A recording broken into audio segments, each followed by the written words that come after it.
Selamat pagi anak-anak kelas 6.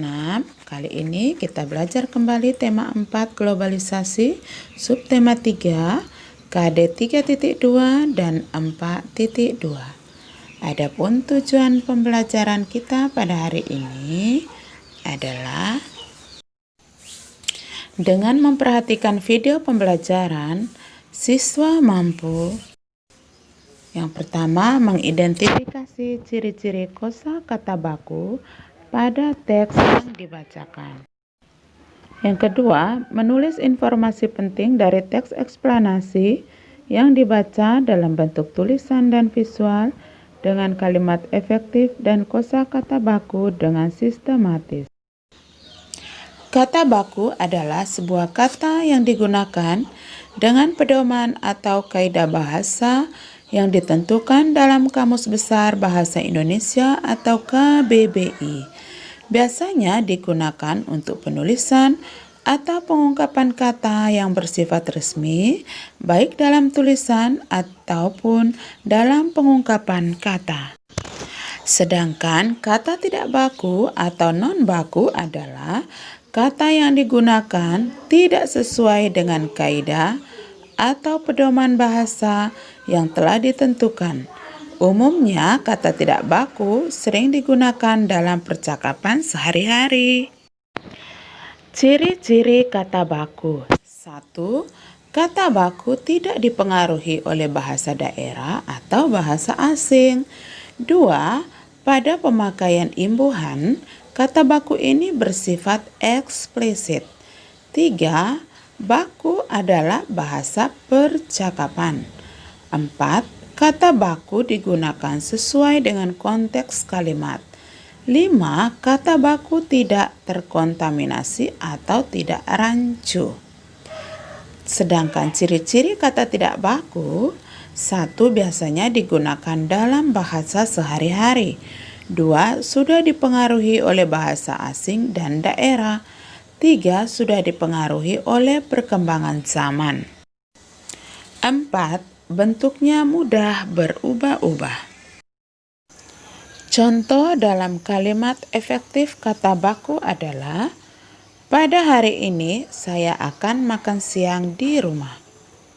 Sedangkan contoh kata tidak baku dari kalimat di atas adalah, saya akan makan siang di rumah hari ini.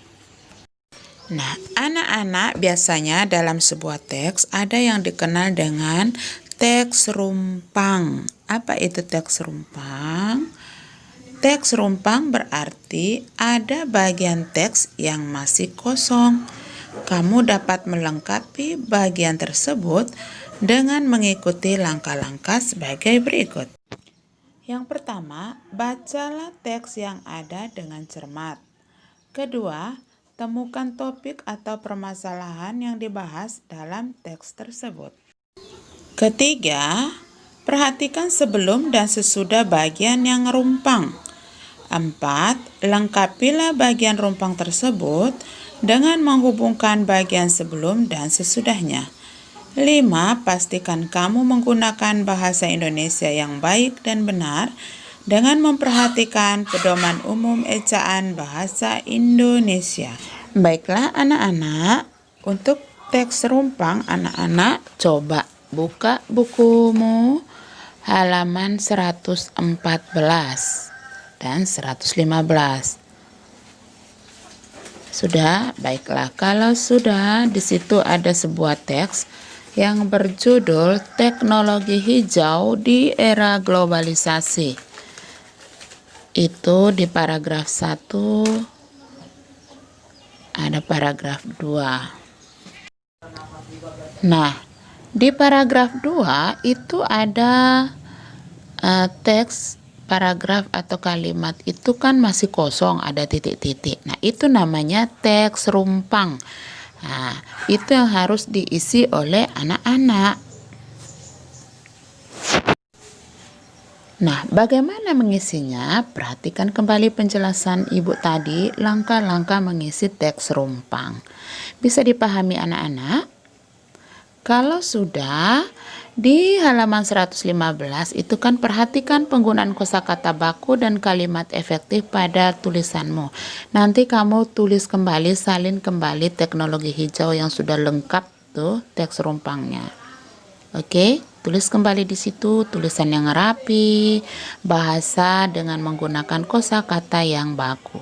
Paham anak-anak? Baiklah anak-anak, kalau sudah paham, cukup sekian materi kita hari ini. Selamat belajar, selamat mengerjakan tugas, dan kumpulkan tepat pada waktu. See you, terima kasih. Tuhan Yesus memberkati.